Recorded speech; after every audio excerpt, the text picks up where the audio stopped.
ಸ್ನೇಹಿತರೆ, devil cinema grand release ಆಯಿತು. ಆದರೆ ದರ್ಶನ್ ರಿಲೀಸ್ ಯಾವಾಗ, ದರ್ಶನ್ ಬಿಡುಗಡೆ ಆಗ್ತಾರಾ ಅನ್ನೋ ಪ್ರಶ್ನೆ ಎಲ್ಲರಲ್ಲೂ ಇದೆ. 260 ಸಾಕ್ಷಿಗಳು ದರ್ಶನ್ ವಿರುದ್ಧವಾಗಿದ್ದರು. ದರ್ಶನ್ ಬಿಡುಗಡೆ ಆಗ್ತಾರಾ? ಇದೇ ಡಿಸೆಂಬರ್ 17ಕ್ಕೆ ರೇಣುಕಾಸ್ವಾಮಿ ಕೊಲೆ ಕೇಸ್ನ ಸಾಕ್ಷಿಗಳ ವಿಚಾರಣೆ ನಡೆಸಲಾಗುತ್ತೆ. ರೇಣುಕಾಸ್ವಾಮಿ ತಂದೆ ತಾಯಿಗೂ ಕೋರ್ಟ್ ಸಮನ್ಸ್ ಅನ್ನು ನೀಡಿದೆ.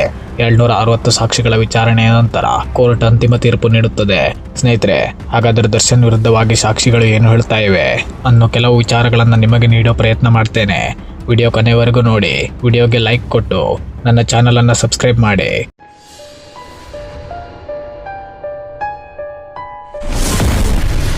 ಸ್ನೇಹಿತರೆ, ಡೆವಿಲ್ ಸಿನಿಮಾವನ್ನ ದರ್ಶನ್ ಅಭಿಮಾನಿಗಳು ಮತ್ತು ಕರ್ನಾಟಕದ ಜನತೆ ಅದ್ದೂರಿಯಾಗಿ ವೆಲ್ಕಮ್ ಮಾಡಿದ್ರು. ಸಿನಿಮಾಗೂ ಒಳ್ಳೆ ರೆಸ್ಪಾನ್ಸ್ ಸಿಗ್ತಾ ಇದೆ. ದರ್ಶನ್ ಅಭಿಮಾನಿಗಳು ದರ್ಶನ್ ಸಿನಿಮಾಗೋಸ್ಕರ ಪಟ್ಟ ಕಷ್ಟ ಒಂದೆರಡಲ್ಲ, ಕರ್ನಾಟಕದ ಯಾವ ಚಿತ್ರಮಂದಿರಗಳನ್ನ ನೋಡಿದರು ಅದ್ದೂರಿಯಾಗಿ ದರ್ಶನ್ ಫ್ಲೆಕ್ಸ್ ಹಾಕಿ ಪ್ರೇಕ್ಷಕರ ಕಣ್ಣು ಕುಕ್ಕುವಂತೆ ಮಾಡಿದ್ದರು. ಅಭಿಮಾನಿಗಳೇ ಭರ್ಜರಿಯಾಗಿ ಪ್ರಚಾರ ಮಾಡಿದ್ದರು. ಡೆವಿಲ್ ಗೆಲ್ಲಿಸ್ತೀವಿ ಅಂತ ಪಣ ತೊಟ್ಟು ನಿಂತಿದ್ದರು. ಅಭಿಮಾನಿಗಳು ಅಂದುಕೊಂಡ ಹಾಗೆ ಒಂದು ಲೆಕ್ಕಾಚಾರದ ಪ್ರಕಾರ ಡೆವಿಲ್ ಸಿನಿಮಾ ಗೆದ್ದಿದೆ. ಆದರೆ ದರ್ಶನ್ ಅವರಿಗೆ ಇದೆಲ್ಲ ನೋಡೋ ಅದೃಷ್ಟನೇ ಇಲ್ಲ. ಎಷ್ಟೇ ಸಂಭ್ರಮಾಚರಣೆ ಮಾಡಿದರು, ನಮ್ಮ ನೆಚ್ಚಿನ ನಾಯಕ ದರ್ಶನ್ ಅವರು ಜೈಲಿನಲ್ಲಿದ್ದಾರೆ ಅನ್ನೋ ಕೊರಗು ಅಭಿಮಾನಿಗಳಿಗೂ ಇದೆ. ಇದಕ್ಕೆಲ್ಲ ಕಾರಣ ಒಂದು ಲೆಕ್ಕದಲ್ಲಿ ದರ್ಶನ್ ಅವರೇ ಅಂತ ಹೇಳಬಹುದು. ಯಾಕೆಂದರೆ ಸ್ನೇಹಿತರೆ, ಒಂದು ಸಣ್ಣ ವಿಷಯಕ್ಕೆ ಇಷ್ಟೆಲ್ಲ ರಾದಂತ ಆಗೋ ಹಾಗೆ ಸ್ವತಃ ದರ್ಶನ್ ಅವರೇ ಮಾಡಿಕೊಂಡಿದ್ದಾರೆ. ಅವರು ತಪ್ಪು ಮಾಡಿದ್ದಾರೆ ಅಂತ ನಾನು ಹೇಳ್ತಾ ಇಲ್ಲ. ತಪ್ಪು ಮಾಡಿದ್ದಾರಾ ತಪ್ಪು ಮಾಡಿಲ್ಲ ಅನ್ನೋದನ್ನ ಕೋರ್ಟ್ ಕಾನೂನು ಪ್ರಕಟಿಸುತ್ತೆ. ಆದರೆ ದರ್ಶನ್ ಅವರು ಅವರ ಕೈಯಿಂದಲೇ ಎಲ್ಲವನ್ನೂ ಹಾಳು ಮಾಡಿಕೊಂಡಿದ್ದಾರೆ ಅನ್ನೋದು ನಿಜ. ಬೇಕಾದಷ್ಟು ಹಣ, ಆಸ್ತಿ, ಕಾರು, ಮನೆ, ಅದಕ್ಕೂ ಮೀರಿದ ಕೋಟಿ ಅಭಿಮಾನಿಗಳನ್ನ ಕಷ್ಟಪಟ್ಟು ಸಂಪಾದನೆ ಮಾಡಿದ್ದರು. ಇವರ ಸಿನಿಮಾ ಹೇಗೆ ಇರಲಿ, ಕರ್ನಾಟಕದ ಜನತೆ ಮತ್ತು ಅಭಿಮಾನಿಗಳು ದರ್ಶನ್ ಸಿನಿಮಾ ಅಂದರೆ ಚಿತ್ರಮಂದಿರಗಳು ತುಂಬಿ ತುಳುಕುವಂತೆ ಮಾಡ್ತಾ ಇದ್ದರು. ಡೆವಿಲ್ ಅದ್ದೂರಿಯಾಗಿ ಬಿಡುಗಡೆನೂ ಆಯ್ತು, ಸಕ್ಸಸ್ ಕೂಡ ಕಾಣ್ತಾ ಇದೆ. ಈಗ ದರ್ಶನ್ ಅವರು ಬಿಡುಗಡೆ ಆದರೆ ಮುಂದಿನ ದಿನಗಳಲ್ಲಿ ಮತ್ತೆ ಅಭಿಮಾನಿಗಳಿಗೆ ಖುಷಿ ಕೊಡುವಂತಹ ಸಿನಿಮಾಗಳನ್ನ ದರ್ಶನ್ ಅವರು ತೆರೆಗೆ ತರ್ತಾರೆ. ಅದೇ ದರ್ಶನ್ ಅವರು ರೇಣುಕಾಸ್ವಾಮಿ ಕೇಸಲ್ಲಿ ಇದ್ದಿದ್ದು ನಿಜ, ದರ್ಶನ್ ನಿಂದ ತಪ್ಪಾಗಿದೆ ಅಂತ ಶಿಕ್ಷೆ ಪ್ರಕಟ ಆದರೆ ಮುಂದೆ ದರ್ಶನ್ ಸಿನಿಮಾಗಳು ತೆರೆಗೆ ಬರೋದೇ ಇಲ್ಲ. ಕೊಲೆ, ಅಪಹರಣ, ಸಾಕ್ಷಿ ನಾಶ ಅಂತ ಸುಮಾರು ಕೇಸ್ಗಳು ಪವಿತ್ರ ಗೌಡ, ದರ್ಶನ್ ಮತ್ತು ಬಾಕಿ ಉಳಿದಂತ ಆರೋಪಿಗಳ ಮೇಲೆ ಇವೆ. ದರ್ಶನ್ ಅವರು ಉನ್ನತ ಮಟ್ಟದಲ್ಲಿ ಇರುವಂತ ವ್ಯಕ್ತಿ ಆಗಿದ್ದರಿಂದ ರೇಣುಕಾಸ್ವಾಮಿ ಅಂತವನ ವಿಚಾರವಾಗಿ ಅಷ್ಟೆಲ್ಲ ತಲೆ ಕೆಡಿಸಿಕೊಳ್ಳುವ ಅವಶ್ಯಕತೆನೇ ಇರಲಿಲ್ಲ. ಅವತ್ತು ಈ ವಿಚಾರವಾಗಿ ಸುಮ್ಮನೆ ಇದ್ದಿದ್ದರೆ ಇವತ್ತು ಡೆವಿಲ್ ಸಿನಿಮಾದ ಸಂಭ್ರಮಾಚರಣೆಯಲ್ಲಿ ಡಿ ಬಾಸ್ ದರ್ಶನ್ ಅವರು ಇರ್ತಾ ಇದ್ದರು. ಇನ್ನಷ್ಟು ಸಿನಿಮಾಗಳಿಗೆ ತಯಾರಿನೂ ಆಗ್ತಾ ಇದ್ದವು. ಆದರೆ ಈಗ ಎಲ್ಲವೂ ಕೈಮೀರಿ ಹೋಗಿದೆ.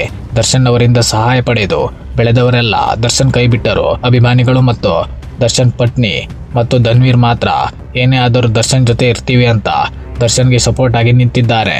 ಇತ್ತೀಚಿನ ದಿನಗಳಲ್ಲಿ ಗಮನಿಸುವುದಾದರೆ ಕರ್ನಾಟಕದ ಬಹುತೇಕ ಹೆಚ್ಚಿನ ಜನರು ಮತ್ತು ಅಭಿಮಾನಿಗಳು ದರ್ಶನ್ ಅವರು ಬಿಡುಗಡೆ ಆಗಿ ಹೊರಗೆ ಬಂದು ಮತ್ತಷ್ಟು ಸಿನಿಮಾಗಳನ್ನ ಮಾಡಲಿ ಅಂತ ಬಯಸುತ್ತಾ ಇದ್ದಾರೆ. ಹಾಗಾದರೆ ದರ್ಶನ್ ಅವರು ಹೊರಗೆ ಬರ್ತಾರಾ ಅನ್ನೋದನ್ನ ಗಮನಿಸೋದಾದರೆ ಸ್ನೇಹಿತರೆ, ಮೊದಲೇ ಹೇಳ್ತಾ ಇದ್ದೇನೆ, ದರ್ಶನ್ ಅವರು ತಪ್ಪು ಮಾಡಿದ್ದಾರೆ ಅಂತ ನಾನು ಹೇಳ್ತಾ ಇಲ್ಲ. ಆದರೆ ದರ್ಶನ್ ಅವರ ವಿರುದ್ಧವಾಗಿ ಸಾಕ್ಷಿಗಳು ದರ್ಶನ್ ತಪ್ಪು ಮಾಡಿರೋದನ್ನ ಸಾಬೀತುಪಡಿಸೋಕೆ ರೆಡಿಯಾಗಿ ಕಾಯ್ತಾ ಇದೆ. ಕುತೂಹಲ ಏನು ಅಂದರೆ, ಕೆಲವು ಅತ್ಯಾಚಾರ, ಕೊಲೆ ಕೇಸ್ಗಳಲ್ಲೂ ಇಷ್ಟೊಂದು ಸಾಕ್ಷಿಗಳು ಸಿಗೋದಿಲ್ಲ ಅಥವಾ ಸಾಕ್ಷಿಗಳು ಹೊರಗೆ ಬರೋದಿಲ್ಲ. ಆದರೆ ದರ್ಶನ್ ಅವರ ಕೇಸಲ್ಲಿ 260ಕ್ಕೂ ಅಧಿಕ ಸಾಕ್ಷಿಗಳು, A1 ಆರೋಪಿ ಪವಿತ್ರ ಗೌಡ, A2 ಆರೋಪಿ ದರ್ಶನ್ ಮತ್ತು ರೇಣುಕಾಸ್ವಾಮಿ ಕೇಸಲ್ಲಿ ಭಾಗಿಯಾದಂತವರ ವಿರುದ್ಧವಾಗಿ 260ಕ್ಕೂ ಅಧಿಕ ಬಲವಾದ ಸಾಕ್ಷಿಗಳನ್ನ ಪೊಲೀಸರು ಕೋರ್ಟಿಗೆ ಒಪ್ಪಿಸಿದ್ದಾರೆ. ಯಾವುದೇ ಕೇಸಿರಲಿ ತಪ್ಪು ನಡೆದಿದೆ ಅಥವಾ ತಪ್ಪು ನಡೆದಿಲ್ಲ ಅನ್ನೋದನ್ನ ಸಾಕ್ಷಿಗಳನ್ನ ಕೋರ್ಟ್ ಕೇಳುತ್ತದೆ. ಸಾಕ್ಷಿಗಳು ಬಲವಾಗಿದ್ದರೆ ಆರೋಪಿ ಅಪರಾಧಿಯಾಗಿ ಶಿಕ್ಷೆಗೆ ಒಳಪಡ್ತಾನೆ ಅನ್ನೋದು ನಮಗೆಲ್ಲ ಗೊತ್ತಿರೋ ವಿಚಾರ. ಆದರೆ ದರ್ಶನ್ ವಿರುದ್ಧವಾಗಿ ಸಾಕ್ಷಿಗಳು ಏನು ಹೇಳ್ತಾ ಇರಬಹುದು ಅನ್ನೋ ಕೆಲವು ವಿಚಾರಗಳನ್ನ ನಿಮಗೆ ತಿಳಿಸೋ ಪ್ರಯತ್ನ ಮಾಡ್ತೇನೆ. ಇದೇ ನಿಜ ಅಂತ ಹೇಳ್ತಾ ಇಲ್ಲ. ಕೋರ್ಟ್ ಕಾನೂನಿನ ಯಾವುದೇ ತೀರ್ಪಿಗೂ ಎಂಥವರೇ ಆದರೂ ತಲೆಬಾಗಲೇಬೇಕು. ಆದರೆ ದರ್ಶನ್ ಅವರ ವಿಚಾರವಾಗಿ ಹೇಳೋದಾದರೆ ಬಹುಶಃ ದರ್ಶನ್ ಅವರಿಗೆ ಈ ಕೇಸಲ್ಲಿ ಶಿಕ್ಷೆ ಆದರೂ ಅಚ್ಚರಿ ಇಲ್ಲ. ದರ್ಶನ್ ವಿರುದ್ಧ 1 ಅಥವಾ 2 ಸಾಕ್ಷಿಗಳಿದೆ ಎಂದರೆ ದರ್ಶನ್ ನಾನು ತಪ್ಪು ಮಾಡಿಲ್ಲ ಅಂತ ಖಚಿತಪಡಿಸಬಹುದಿತ್ತೇನೋ.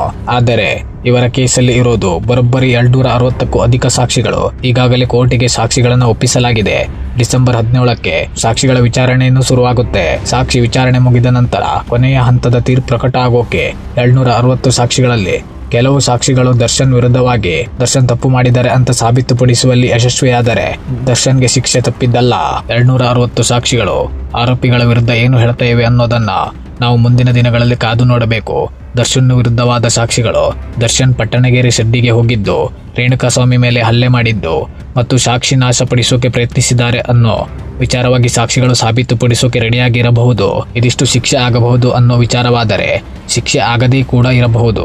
ಅದು ಸಾಕ್ಷಿಗಳು ಸುಳ್ಳು ಅಂತ ಸಾಬೀತಾದರೆ ಮಾತ್ರ.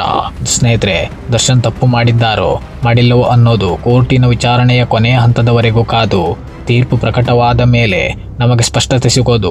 ಅಲ್ಲಿವರೆಗೂ ದರ್ಶನ್ ವಿಚಾರ ಹೆಚ್ಚಿನ ಚರ್ಚೆಯಲ್ಲಿ ಇರೋದಂತೂ ಪಕ್ಕ. ದರ್ಶನ್ ಅವರು ನಿರ್ದೋಷಿಯಾಗಿ ಹೊರಗೆ ಬರಲಿ ಅನ್ನೋದು ಎಲ್ಲರ ಆಶಯವಾಗಿದೆ. ದರ್ಶನ್ ಅವರಿಗೋಸ್ಕರ ಕೋಟ್ಯಾಂತರ ಅಭಿಮಾನಿಗಳು ಕಾಯ್ತಾ ಇದ್ದಾರೆ. ಬೇಗ ಬಿಡುಗಡೆಯಾಗಿ ಮತ್ತಷ್ಟು ಕನ್ನಡ ಸಿನಿಮಾಗಳನ್ನ ಮಾಡಲಿ. ಅವರ ಬದುಕಿನಲ್ಲಿ ತುಂಬಾ ಕಷ್ಟಪಟ್ಟು ಮೇಲೆ ಬಂದಂತ ವ್ಯಕ್ತಿ ಈಗ ಇಂತಹ ಸ್ಥಿತಿಯಲ್ಲಿ ಇರೋದು ವಿಪರ್ಯಾಸವೇ ಸರಿ. ಸ್ನೇಹಿತರೆ, ನಾನು ಕೆಲವು ವಿಚಾರಗಳನ್ನಷ್ಟೇ ನಿಮ್ಮಲ್ಲಿ ಹಂಚಿಕೊಂಡಿದ್ದೇನೆ. ಮಾಹಿತಿಯಲ್ಲಿ ತಪ್ಪಿದ್ದರೆ ಕ್ಷಮೆ ಇರಲಿ. ನಾನು ತಿಳಿಸೋ ಮಾಹಿತಿಗಳು ನಿಮಗೆ ಸ್ವಲ್ಪವಾದರೂ ಇಷ್ಟ ಆಗ್ತಾ ಇದ್ದರೆ ದಯವಿಟ್ಟು ನನ್ನ ಚಾನಲನ್ನು ಸಬ್ಸ್ಕ್ರೈಬ್ ಮಾಡಿ, ವಿಡಿಯೋಗೆ ಒಂದು ಲೈಕ್ ಕೊಡಿ. ಧನ್ಯವಾದ.